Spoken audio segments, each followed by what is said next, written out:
Live VNS top 10 headlines के प्रायोजक है इंदिरा डायग्नोस्टिक सेंटर, अखरी बाईपास चौराहा, वाराणसी।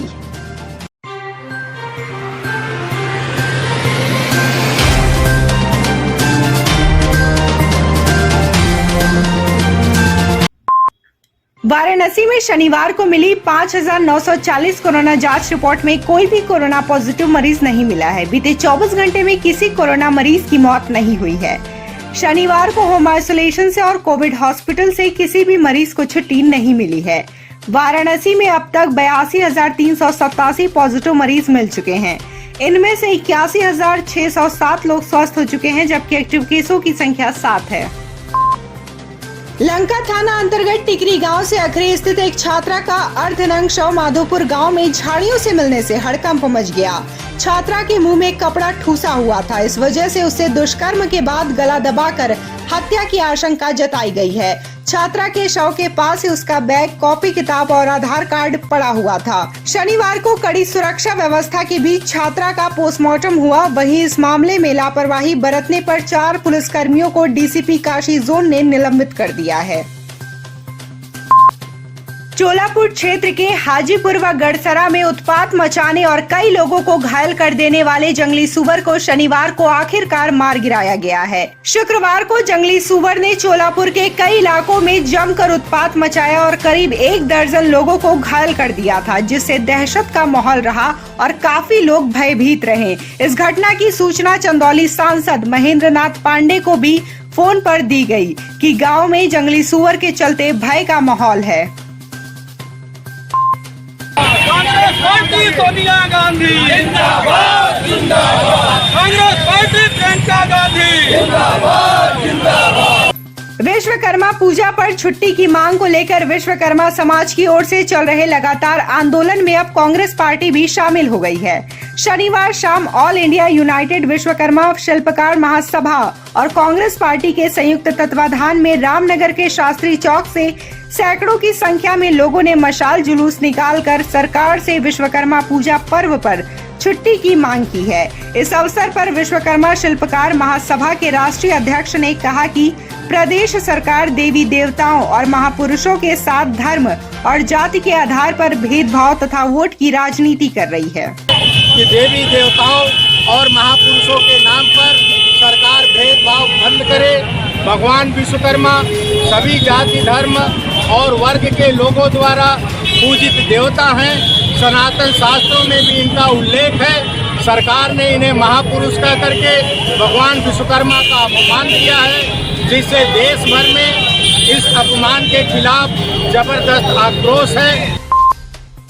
वाराणसी पान शॉप ओनर्स एसोसिएशन ने उत्तर प्रदेश सरकार के शहरी विकास विभाग द्वारा जारी किए गए मसौदा प्रस्ताव पर कड़ी आपत्ति जताई है।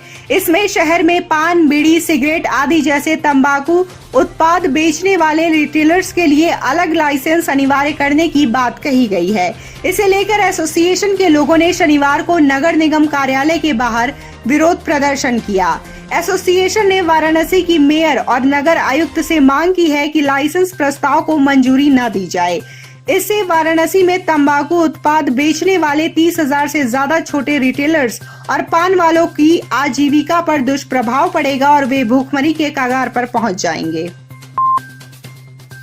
मंडलायुक्त दीपक अग्रवाल ने शनिवार को चंदौली जिले के पीडीडीयू नगर पालिका व परियोजना निदेशक डूडा दफ्तर और सहायक संभागीय परिवहन अधिकारी कार्यालय का निरीक्षण किया। इस दौरान अभिलेखों व पत्रावलियों का अवलोकन किया। उन्होंने राजस्व वसूली और शिकायतों के निस्तारण के बारे में जानकारी ली। कम राजस्व वसूली पर नाराजगी जताई। साथ ही ओवरलोड वाहनों के खिलाफ कार्रवाई करते हुए राजस्व वसूली बढ़ाने के निर्देश दिए। लापरवाही पर सख्त कार्रवाई की चेतावनी दी तथा अचानक कमिश्नर के दफ्तर में पहुंचने से अधिकारियों और कर्मचारियों में खलबली मची रही। संरक्षित जानवर लकड़बग्घे के कंकाल की तस्करी करने वाले 5 तस्करों को यूपी एसटीएफ ने शनिवार को सिगरा थाना क्षेत्र से गिरफ्तार करने में सफलता प्राप्त की है। कंकाल की कीमत 20 लाख रुपए आकी गई है। एसटीएफ के अधिकारियों ने बताया कि इन लोगों ने मिर्जापुर के जंगलों से ये कंकाल प्राप्त किया था तथा इसे तेंदुए की हड्डी बताकर बिक्री करने वाराणसी आए थे। बता दें कि अंतर्राष्ट्रीय बाजार में तेंदुए की हड्डी की तस्करी भारी पैमाने पर होती है। इसका उपयोग विदेशों में शक्तिवर्धक दवाएं बनाए जाने में किया जाता है। शिवपुर क्षेत्र के पांचों पांडवा रामलीला मैदान के पास शनिवार को पंचकोस मार्ग पर अचानक सड़क धंसने से गड्ढा बन गया। स्थानीय लोगों के अनुसार पिछले 2 महीने से इस सड़क पर लगातार गड्ढे हो रहे हैं, पर विभाग कुंभकर्ण की नींद सो रहा है। केवल गड्ढे को मलबा डालकर पाटने की खानापूर्ति की जा रही है। आज गड्ढा बनने से यहां दुर्घटनाओं की आशंका बढ़ गई है। साथ ही जब तक ये रोड नहीं बन जाती यहां लगातार जाम लगेगा, जिससे कि व्यापारियों का व्यापार प्रभावित होगा।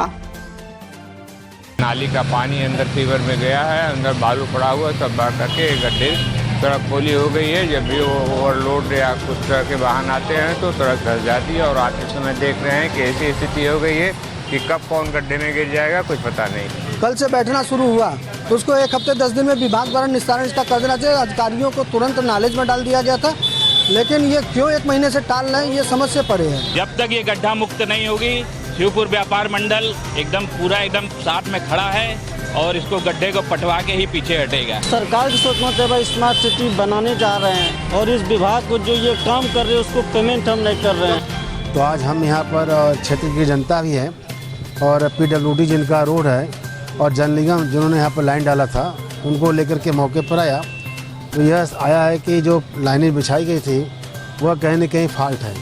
उनके फॉल्ट होने के कारण से यहाँ पर सीवर पास नहीं हो पा रहा है या पानी पास नहीं हो पा रहा है और उस कारण से सड़कें धंस जा रही हैं। अभी इनको दिया हूँ निर्देश जल निगम को कि वो JCB लेकर के ये पूरा खुदाई करेंगे। खुदाई करने के बाद ये चेक करेंगे कि ऐसा लीकेज क्यों हो रहा है। तो पहले लीकेज को ठीक करना, अगर उनका जोड़ परफेक्ट नहीं है, क्योंकि जल निगम बनारस में बहुत बड़ा अपराध किया है। कई जगह ऐसे मिले हैं कि इन्होंने पाइप बिछा दिया है, अब आपस में दोनों को जोड़ा तक नहीं है। तो हमको शंका ऐसा ही है कि कहीं न कहीं ये जोड़ छूट गया है। वाराणसी में अब स्वास्थ्य विभाग की ओर से पोलियो की तर्ज पर विशेष अभियान शुरू किया जाएगा। इसके लिए 7 से 16 सितंबर तक घर घर सर्वे अभियान चलाया जाएगा। जिले के मुख्य चिकित्सा अधिकारी डॉक्टर VB सिंह के अनुसार अभियान में बुखार से पीड़ित व्यक्तियों को चिन्हित किया जाएगा। इसमें TB, डेंगू, मलेरिया, चिकनगुनिया आदि बीमारियों के लक्षण युक्त व्यक्ति खोजे जाएंगे। साथ ही कोविड लक्षण युक्त व्यक्तियों को भी चिन्हित किया जाएगा। इसके अलावा नियमित टीकाकरण के दौरान छूटे हुए 2 वर्ष तक के बच्चों को भी पहचान की जाएगी और कोविड टीकाकरण की किसी भी डोज से छूटे 45 वर्ष से अधिक के व्यक्तियों की भी सूची बनाई जाएगी।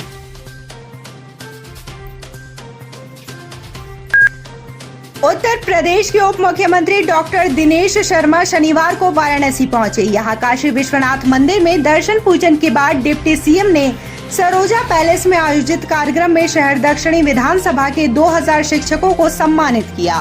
उन्होंने कोरोना काल का जिक्र करते हुए कहा कि स्कूलों के बंद रहने के बावजूद शिक्षक एवं शिक्षिकाओं ने बेहतरीन तरीके से अपने उत्कृष्ट योगदान का परिचय देते हुए ऑनलाइन क्लास का संचालन किया, जो अद्भुत एवं अविस्मरणीय रहा।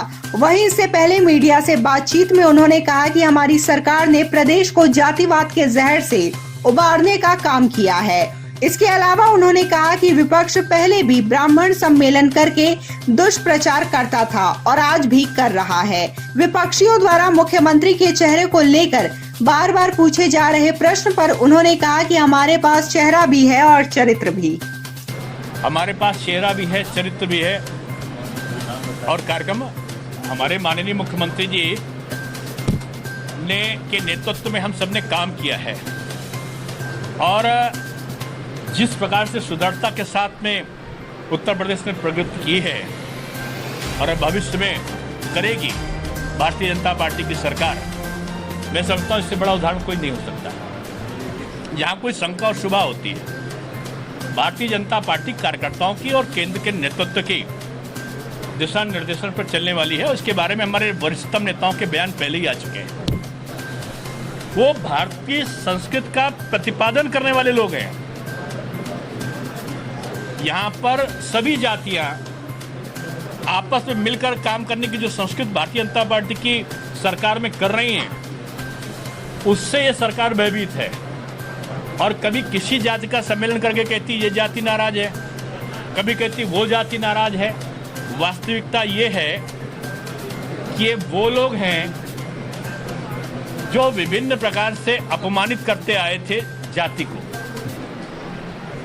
आज भगवान परशुराम जी का जो जिक्र करते हैं हम लोग, तो जयंती हमारे विद्यालयों में जयंती सुबह सुबह मनाने के लिए हमारा जियो निकला हुआ है। भगवान वाल्मीकि का जयंती मनाने का जियो निकला हुआ है कि लोग बच्चे जाने